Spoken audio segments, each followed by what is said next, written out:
Hit it, hit it.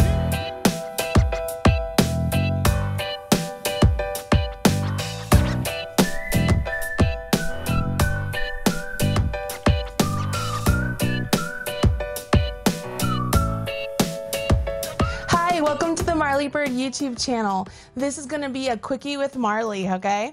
I'm going to show you how to do a crochet mattress stitch, which is really great when you're going to seam up an afghan or a sweater or a cowl or socks or whatever it may be. Sometimes you just want an invisible join and a slip stitch won't work and a whip stitch won't work, so it's time to do a mattress stitch, sometimes called a woven stitch. And then there's a part of me you're going to hear me say that I like to call it a lace up stitch. So let me show you what you're going to do. If we look down here, you can see I have two identical swatches, and I have marked my swatches to show me which is the right side. All right, so these markers represent the right side.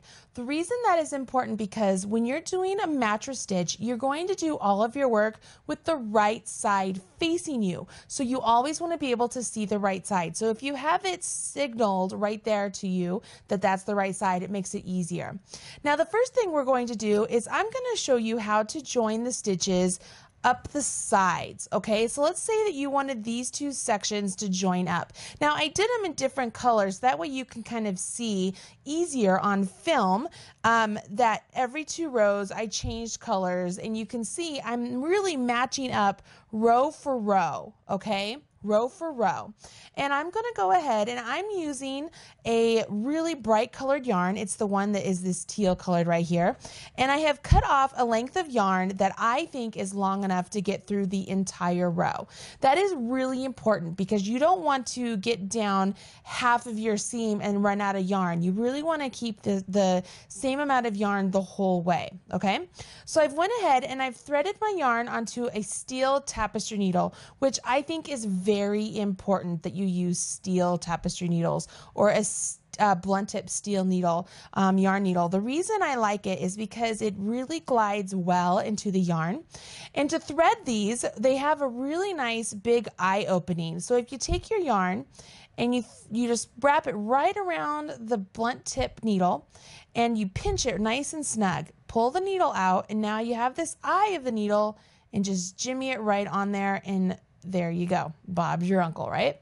Okay, so what I'm going to do is I'm going to start down here at the bottom, and I'm going to begin on the wrong side coming up, and I'm going to pull this up. And we're going to begin with a figure 8. The reason I begin with the figure 8 is because I'm securing this yarn to these pieces, to these swatches.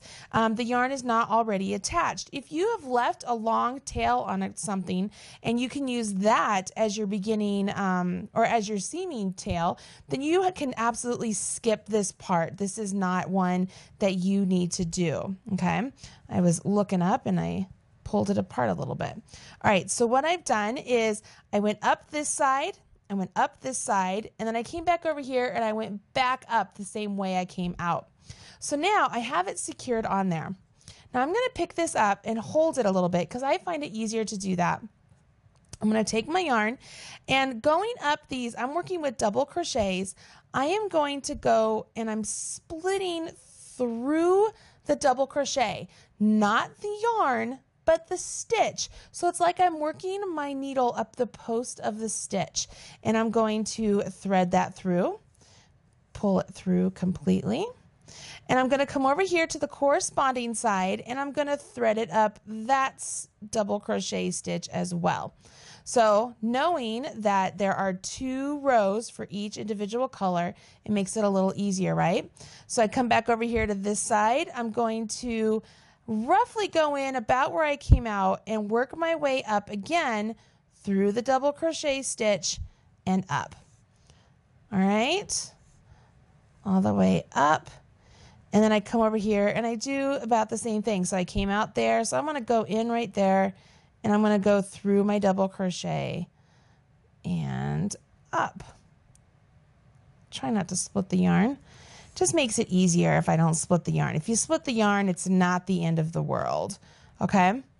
Once I do that, I'm up here to the next, I'm going to go in where I came out and I'm into the next color.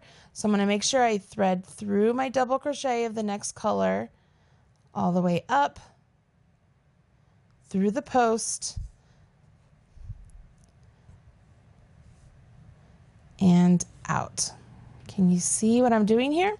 So I'm going to do the same thing over here. So I'm going in where I came out. I'm threading through the post of my double. It's kind of hard to see, I know. Just do it yourself and it'll be easier, but I'm trying to use my words wisely to be able to show you what I'm doing. And I'm coming out where I came, or I'm going in where I came out, and I'm going up this side of the double crochet. You see here?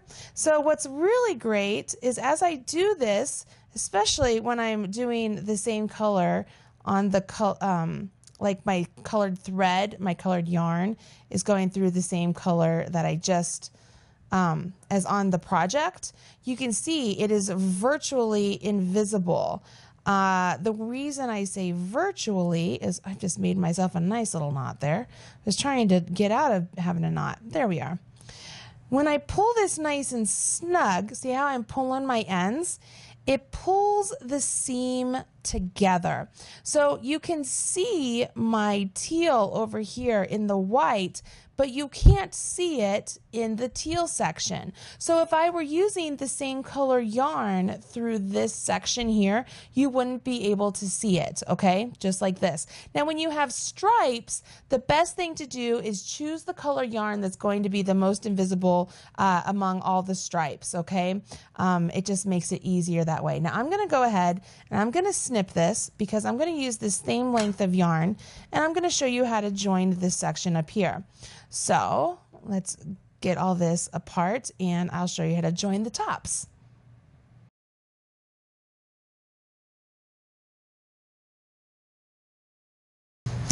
All right, so I showed you how to seam the sides. Now let's learn how to do the top. When I take my little pieces here, I'm going to turn them and so that the top portions are facing each other.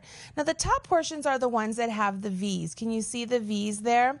The V's are really recognizable, and there's two ways I'm going to show you how to seam this up today.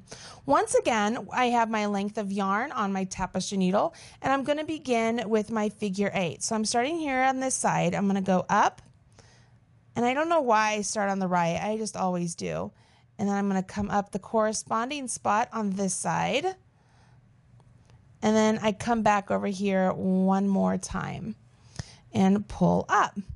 So once I've done that, I have my figure 8 and it's joined. Now, here is the first way I'm going to show you how to join this. This is how I was taught how to do a mattress stitch for crochet. I'm holding my two pieces together and I have my yarn in my needle in my right hand, and my left hand is just kind of holding the spots open.